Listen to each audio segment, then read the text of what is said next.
Hi, everybody. Welcome to Ed the Pagan Show. As you know, we've been interviewing great people. And David Moore is a good friend of mine. I've known him for many, many, many years. He does a lot of traveling. He works really super hard. Recently, he talked at the Pagan World Congress as well as the peace thing about the idea of love and his path. But I'm going to introduce him. Hi, David. Welcome. Hi. Um, so we have you here. Uh, a little bit. So let's talk to people about a little bit about your pagan past and how you got onto it. I would love to find out more. Sure. I had things in common and things quite different from maybe your average pagan when it comes to that story. One thing in common is I started out from a place related to Christianity. I know that's not uncommon, but the uncommon part was that I was acting as Christian clergy at a very young age. So I was more deeply involved in study at a younger age than the average person. That makes me my past very different. You see, I was engaging in spoken language in English very well long before I was 1 year old. I remember by a particular time when I was 9 months old on my mother's hip, and we were leaving someone's house, and I said, "Thank you for your hospitality." And the woman was also a mother. She had a kid my age, and she was just kind of shocked. And she said, "Can you say goo goo to her son?" And I was like, "Oh, geez, maybe I spoke out of turn." But language came earlier than normal for me, and written language too. As soon as I could sit up, my mom was showing me flashcards and teaching me to read. So as I was learning to speak, I was learning what those words looked like. And as a result, I joined a ministry school when I was only 5 years old. That gave me a different sort of past, in Christianity. I wasn't a pew sitter. I wasn't somebody who was being preached at. I wasn't somebody who was being judged and pushed around by dogma. It was a different environment altogether, a very academic one. And we were constantly studying. And I mean, this is something I was steeped in from long before 9 months of age. I grew up with this surrounding me all the time, Bible study and religious discussions and things like that. So, I joined a ministry school when I was 5. I'd already been literate for some time before that. And by the time I was 6, I was researching, preparing, and giving little talks to audiences all over the United States, wherever we lived from then on. It started out in California, then it was Washington State, then Georgia. So that part's unusual. And the thing is, it took a long time and a lot of study and a lot of preaching and teaching and asking questions and answering questions for me to realize my questions weren't getting answered satisfactorily. You know, it was after almost 20 years of intense study and academic home environment and preaching, related work and things like that, that I found I had a lot of very serious reservations about the religion I was raised in. And they weren't, I think my questions weren't ignorant ones. I think they were based on knowledge. I think those questions were solidly founded and genuinely hard to answer. And so, after all these years of growing up, my whole childhood, growing up steeped in study and in practice, I found that the religion I was deeply involved with was wrong for me. And that was hard. I can imagine that was hard. I don't have dissimilar experiences, but it is definitely a difficult thing when you find out the cultural religion, and in your case, an intense, an intense experience because you didn't have just identity, you had status. I mean, you weren't, like you said, a pew sitter, but you had actually status within the church. You were actually doing things to further this, to bring this more into the world, and to find yourself without um, grounding. And then, but where did you go from there? So you came to this moment where you just were not part of this anymore, even though you may have been acting such. Right. And I mean, I was really skillful in debates with Catholic priests and Baptist ministers alike. But the problem is, we were discussing the finer points of Christianity. We were discussing biblical history and accurate translation. We were discussing the nuances of a religion that, as a whole, wasn't right for me anyway. So I felt like I'd wasted so much of my life in that and had a truly existential crisis of religion at that time. And for a little bit, I was just really depressed about it. But, I just couldn't any longer in good conscience render service to a God that thought it was okay to punish children for the sins of their fathers and mothers. I wasn't okay with a God that claimed responsibility for wiping the earth out and saving just a few humans and animals. That was horrible to me. And I couldn't put faith in a jealous God that promised to destroy the world yet again. It was all terrible. And I didn't care about the finer points of, biblical teachings. At that point, I just felt like the whole thing at its core was pretty rotten. I needed I to th find the true nature of the divine. And I knew I was looking in the wrong place so far. So you know, yeah, I mean, and I kind of just set out on this search to find something else. I think a lot of people can relate. I think a lot of the younger people are hearing this because they feel that too. I mean, and now it's a kind of becoming with a lot of the evangelical movement moving to be more and more public. A lot of people are very uncomfortable with it. A lot of people who are within it. So that's very good advice to them. Can now you begin to move on? Can you go ahead and I please did. continue? And as I was not exactly rebelling, but feeling like I couldn't possibly participate in the religion I was raised in anymore, and that it was wrong, that it was false. The first thing I ended up reading, I was drawn to see what someone would say from a very opposite perspective, and I read Anton LaVey's work.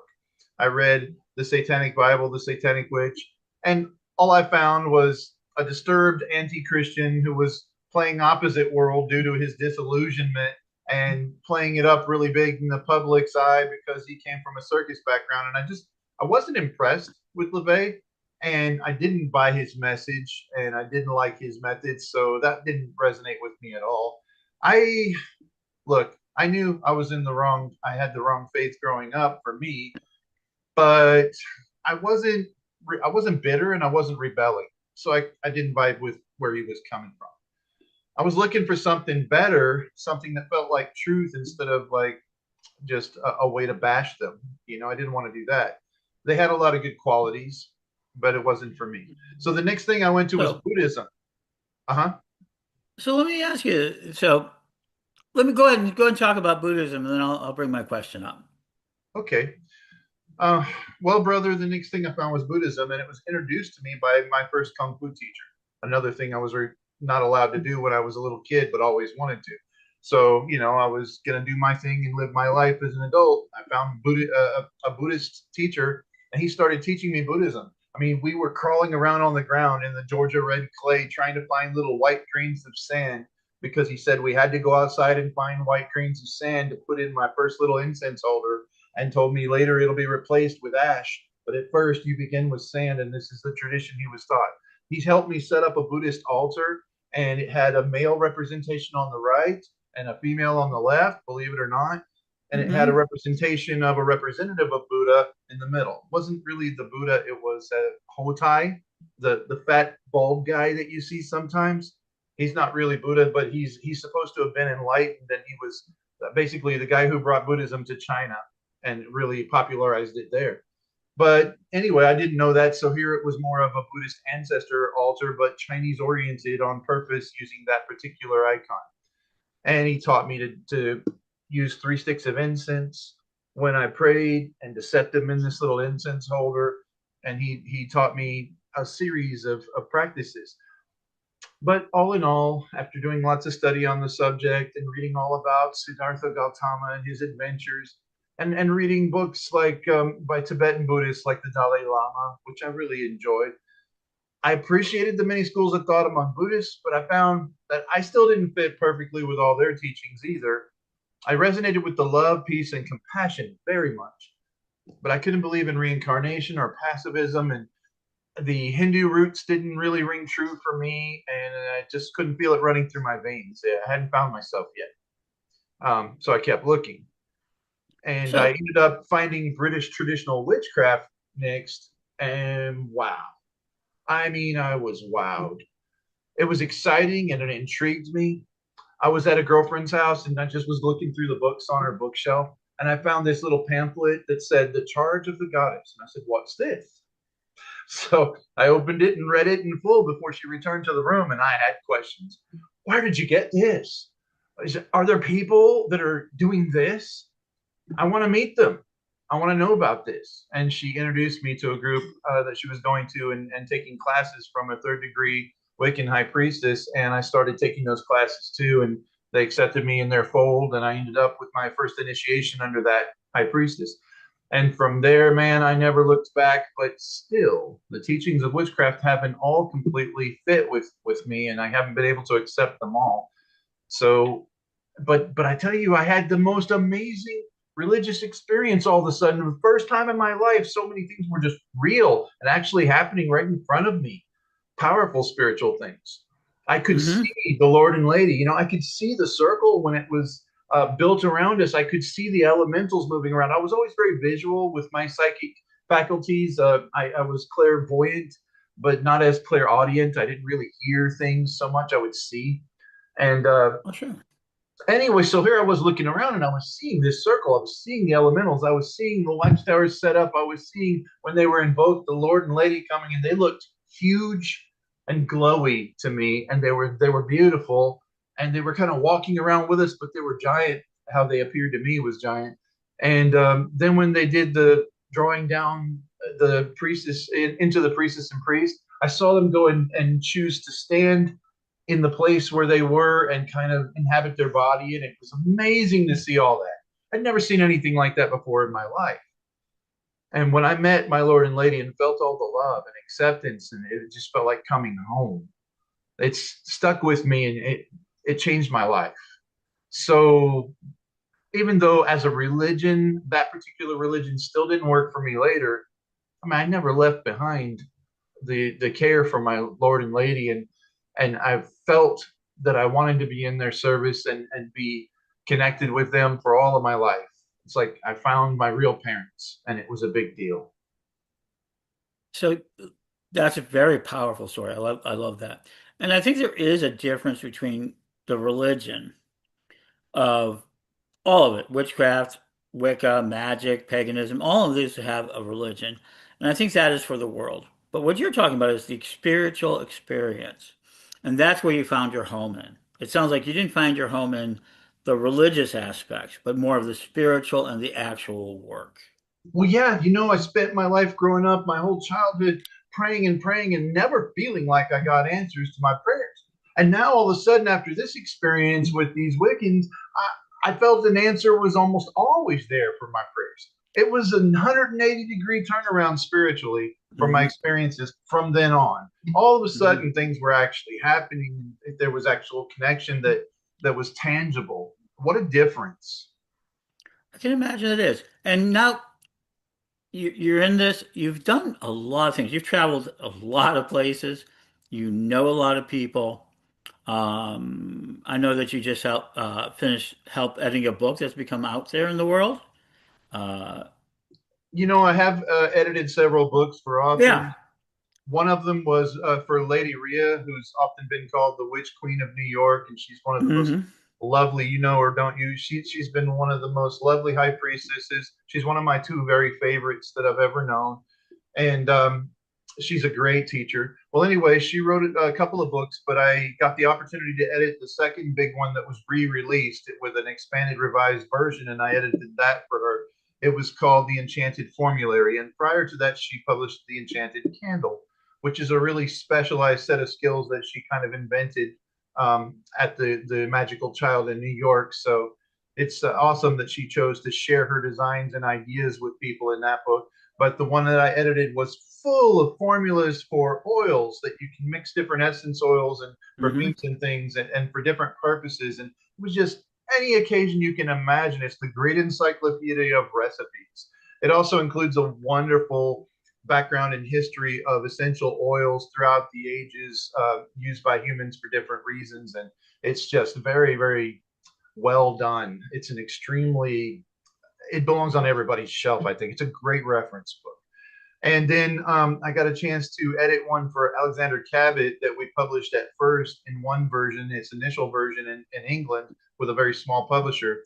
And we've done a revised, expanded version and published it through a really huge publisher They have Red Feather, which publishes lots and lots of tarot decks Hmm. you're probably familiar with. That's only one of their imprints. The larger company is um, Schiffer Publishing, and Pete Schiffer was very, very kind to me and negotiated a good contract. I got to negotiate on behalf of the author, and we found him a really good deal. And this new advanced, I mean, this new revised and expanded version being published in America is amazing, and it's out already. It came out in October, so it's The name, available. the name of that? The name of the book is of the second version. We changed the name a little per the publisher's request. It's now just called Memoirs of a High Priest by Alexander Cabot. And The actually, original if you, one, yeah, the original one's not available anymore, but this one's better anyway. It's gorgeous. It's hardcover. It's amazing. It's full of great photos, and it tells the story of his spiritual life, which is unlike any I've ever known. He was involved with and initiated in and trained in so many different traditions. It's amazing. and it certainly is. It's an interesting book. And if you get a hold of the first one, save it. It's going to be worth something as well. That's Uh, it is true. I mean, I'm a book collector, and I think that our books have a lot of value to them, even beyond just the knowledge part. I think that they are generational wealth, and I think we treat them far too loosely. And, as a bookseller, I learned that. Hmm? You know what, Ed? I'm Yeah, telling everybody right now, I'm going to send you an autographed copy of this latest one from Alexander Cabot. And it's going to have his autograph and mine because I wrote a couple of chapters as part of you my did. as part of the effort as a content editor.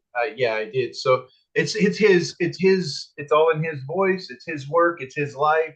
It's all his. But yes, I did a little ghostwriting along with editing, and I'm really proud of my work. And I'll sign my name on the credits page, and That's very kind. he's gonna And have his stamp on it and his signature.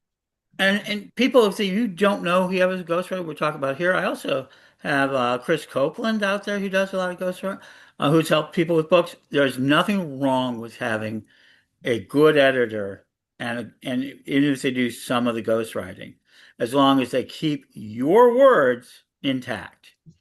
Uh, Exactly. I was very respectful. It's his story. And if I say I wrote, that doesn't mean he didn't dictate or he didn't tell oh his no. story. He absolutely is telling his story.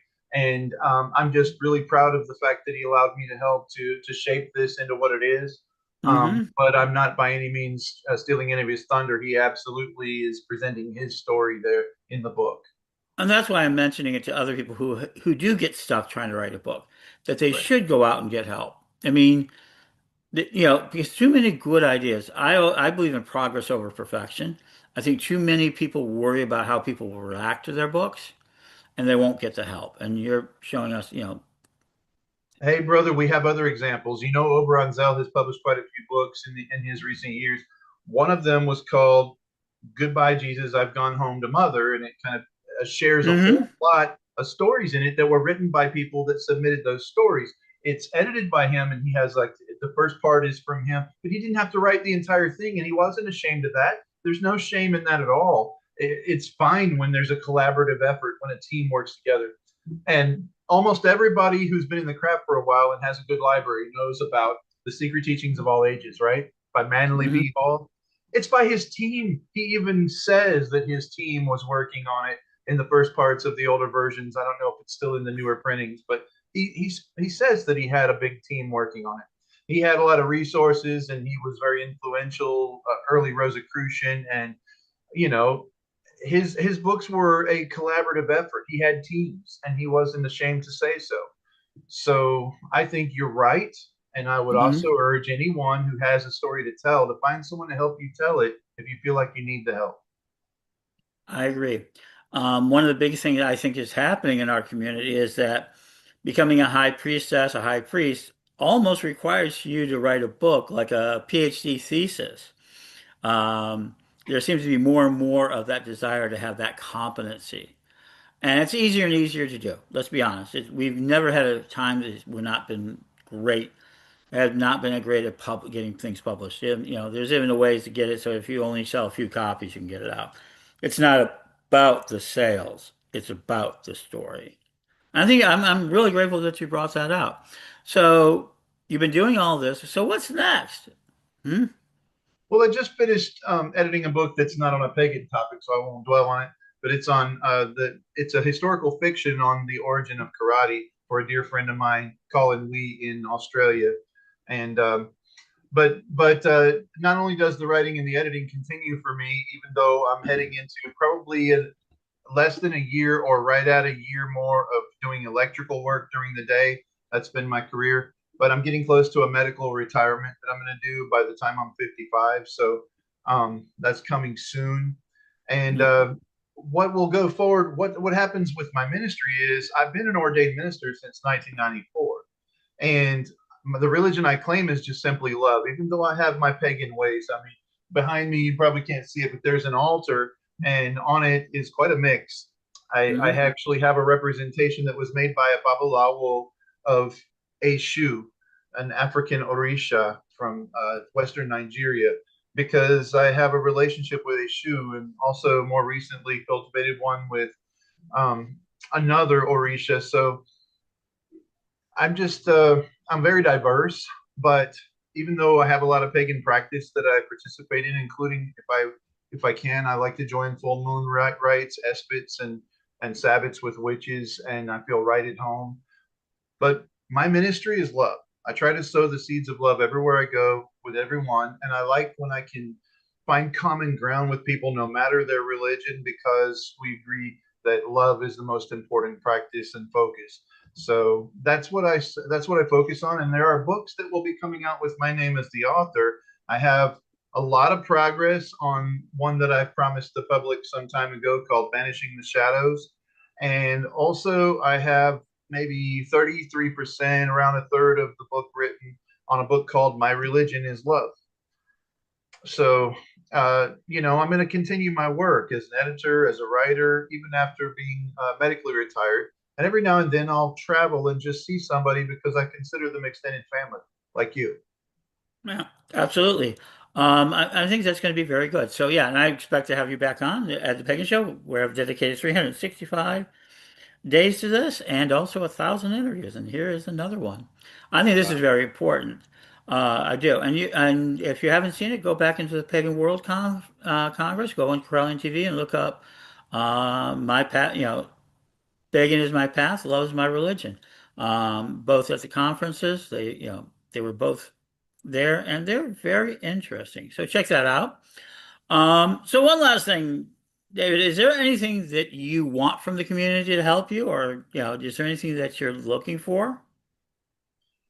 If anyone else Hmm. really resonates with what I'm saying about my religion actually boiling down to love, and maybe wants to know more or wants to offer me advice. Maybe they want to share how they go about their ministry, or they want to ask me a little about how I managed to go about mine in detail. I'm always available to be contacted through Facebook at facebook.com/Croden, which is my craft name I'm most known by. Also, I can be reached at David underscore more 31 at yahoo.com. And I'm always there for my extended family, so feel free.